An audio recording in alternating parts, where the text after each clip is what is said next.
estem en el terme municipal de Prades, al Baix Camp, a la zona de la Creu, i estem concretament al tros del Mingo, que l'estem veient treballant al fons. Quina meravella de tubercle, la patata, el Solanum tuberosum.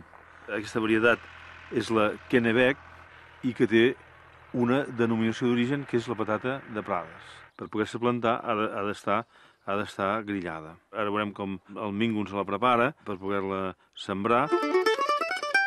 Bon dia, Mingo. Escolta, ara què estàs fent? Agafes una patata de llavor i la talles sempre? No, miri, aquesta mida no la tallo.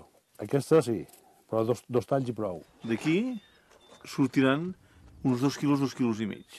I quines característiques té aquesta patata? Serveix per fregir, per bullir, serveix per tot aquesta patata. A part que és molt gustosa, perquè pensi que la sembrem ara a l'abril, a mig abril, i no l'arrenquem fins que no està morta del tot, seca del tot, que és al setembre. Que està 4 mesos ben bé a la terra. Els productes de muntanya normalment se fan més a poc, i els fes més a poc són més bons. No?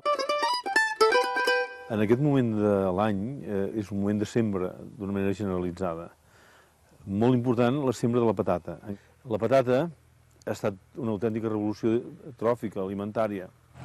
Està documentat que la patata no arriba fins al segle XVII.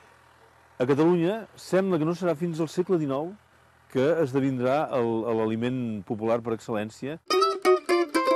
Al voltant del camp, durant segles, ha estat molt important tenir aquells elements indispensables que ara la societat urbana i la societat postindustrial doncs ofereix a les ferreteries o a les farmàcies o en els supermercats. Darrere meu estem veient la freixa, que és un arbre molt important pels mànecs de les eines. Veiem la bimanera. La bimanera fa aquestes tiges petites a partir dels quals es feien els coves i els cistells. L'aranyó, el fruit és astringent i la flor és laxant, per tant, farmàcia.